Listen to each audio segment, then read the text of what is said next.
Bonjour les enfants, donc continuons notre leçon de communication et actes de langage, raconter et décrire à la page 182. Donc je vous ai demandé au début de la séance de bien observer l'image et de répondre aux questions de la rubrique j'observe et je découvre. Donc vous m'avez envoyé vos réponses, la majorité ont pu répondre correctement, mais ça n'empêche qu'il y a quelques élèves qui n'ont pas pu avoir la bonne réponse. Pour cela, on va procéder à la correction. Donc, la question numéro 1, qu'est-ce que tu vois sur cette image? Donc, qu'est-ce qu'on voit sur l'image? Donc, on voit 3 personnes et des machines. C'est ce qu'on peut dire pour cette question. Je vois sur cette image 3 personnes, 2 hommes et un garçon et des machines. Qui peuvent être ces personnages? Alors, qui sont-ils, à votre avis? Regardons. Regardons les 2 hommes, à gauche et à droite. Ils sont habillés comment? Que portent-ils? Des combinaisons bleues et des casques jaunes. Donc, ils ont la même tenue. Et sûrement, ce sont des ouvriers. Très bien. Et le petit garçon, il peut être le fils de cet ouvrier-là qui est venu voir où travaille son père. Donc, où sont-ils? Les ouvriers travaillent dans une usine. Et cette usine-là, c'est une usine de fabrication de quoi? Qu'est-ce qu'on fabrique? Regardez bien l'image. Ils fabriquent des voitures. Donc, c'est une usine de fabrication de voitures. De quelle machine s'agit-il? Donc, regardez cette machine-là. Il s'agit de quelle machine? Donc, c'est un robot. Très bien, c'est un robot. Comme vous avez vu sur la vidéo que je vous ai envoyée, donc les robots ont pris la place de l'homme. Ils font les tâches, le travail que faisaient les hommes avant. Donc, que fait-elle? Comme vous avez vu sur la vidéo, ce sont les robots qui aident à la fabrication des voitures et qui travaillent en chaîne. Et chaque robot fait son travail. Donc, sur cette image, que fait ce robot-là? Donc, il monte, il place les vitres. Il y aura sûrement d'autres robots qui s'occuperont des autres tâches comme les roues, comme les sièges de la voiture, le moteur, etc. jusqu'à que la voiture soit entièrement montée. Donc, ce robot-là place ou bien monte les vitres. Alors maintenant, on passe aux questions suivantes de la rubrique j'écoute et je comprends. Écoute bien le récit, le dialogue, mais comme vous voyez, j'ai barré le dialogue parce qu'on n'a pas un récit et un dialogue. C'est bon, on laisse les deux parce qu'il y aura aussi le papa qui interviendra. Mais c'est l'enfant en fait qui raconte. Donc, quand vous voyez l'objectif de la leçon, c'est de savoir raconter et décrire. Raconter et décrire. Donc, qui va raconter? C'est cet enfant-là qui s'appelle Samir.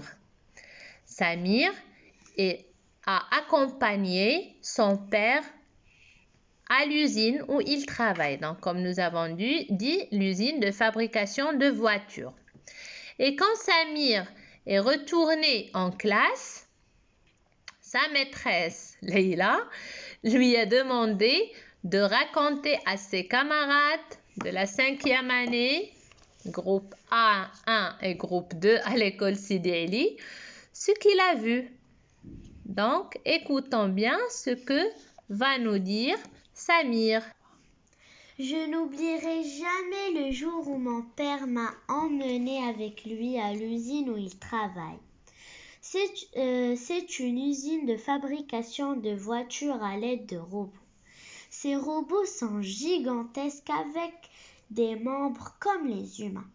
On trouve un ou deux robots sur chaque chaîne de montage. Chaque robot s'occupe d'une tâche.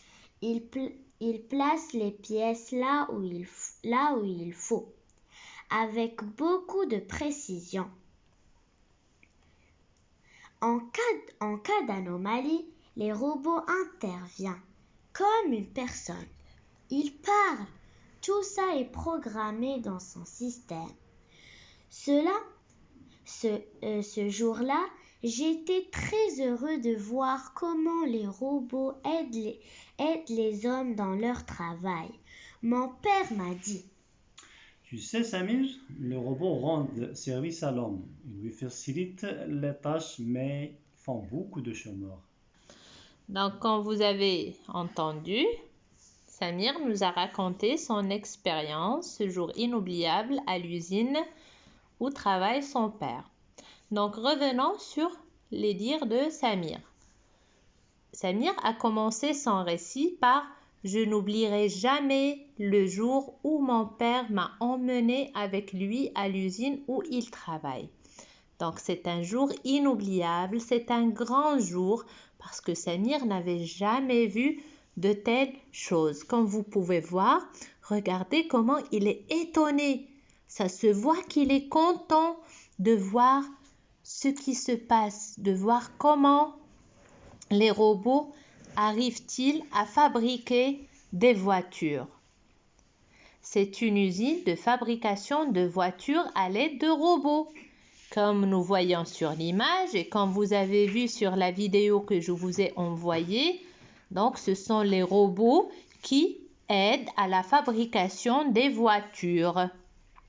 La majorité des usines de fabrication de voitures sont devenues entièrement robotisées. Ça veut dire on y trouve la majorité des robots qui font le travail. Ces robots sont gigantesques avec des membres comme les humains. Donc regardez comme ils sont grands. Ils sont grands que ces deux hommes-là.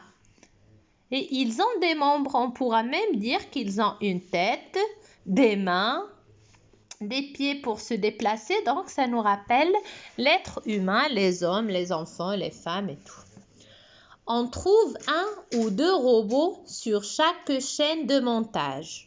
Donc, par exemple, dans cette chaîne-là consacrée aux vitres, on trouve un robot qui s'occupe du montage des vitres.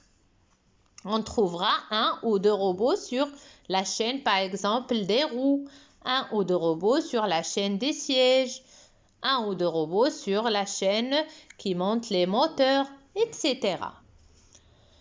Chaque robot s'occupe d'une tâche. Donc, comme nous avons dit, ce robot s'occupe de l'emplacement, du placement des vitres.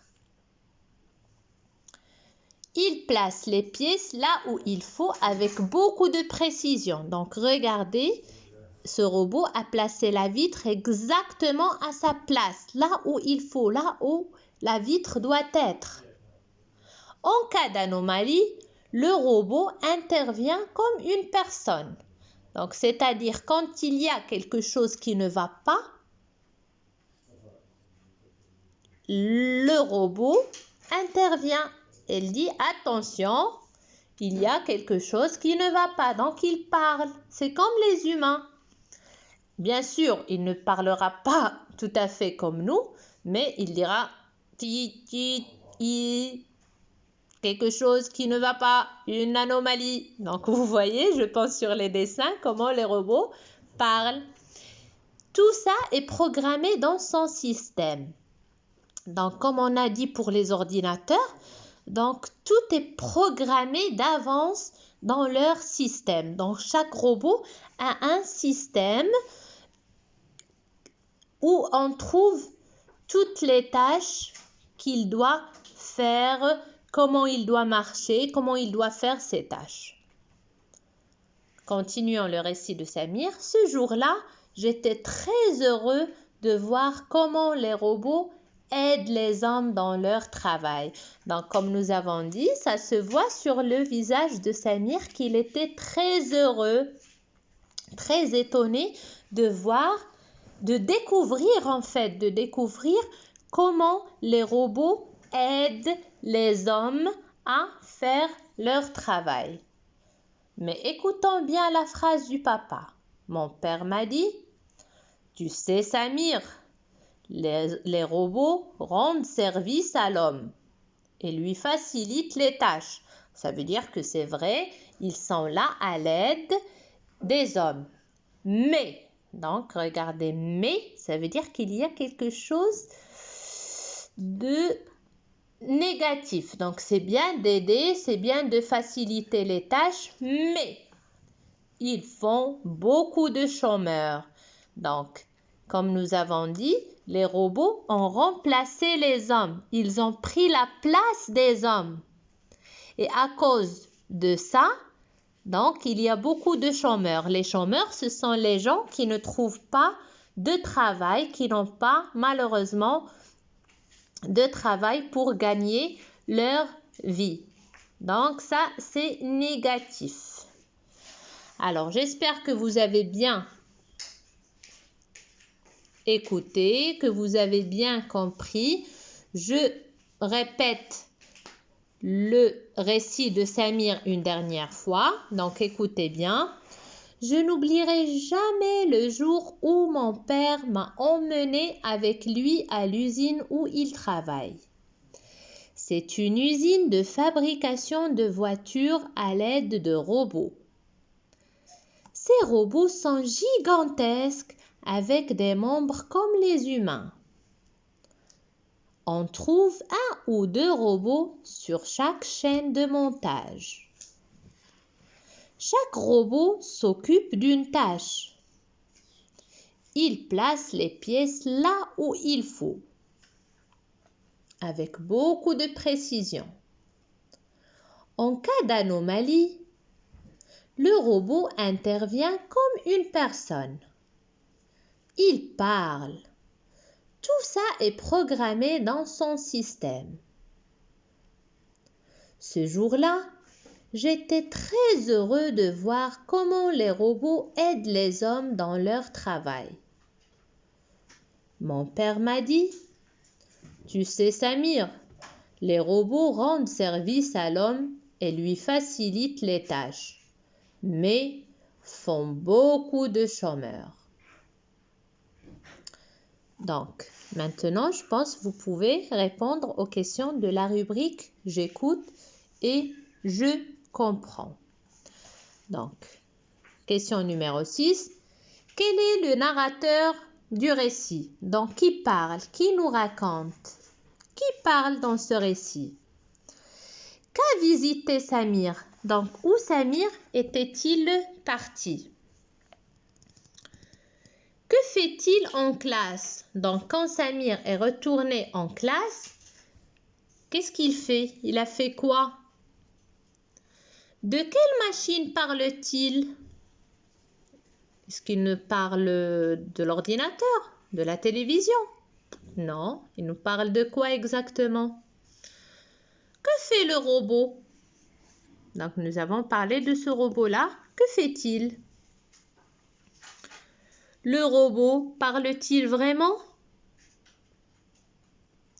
Et la dernière question, quel problème pose l'utilisation des robots?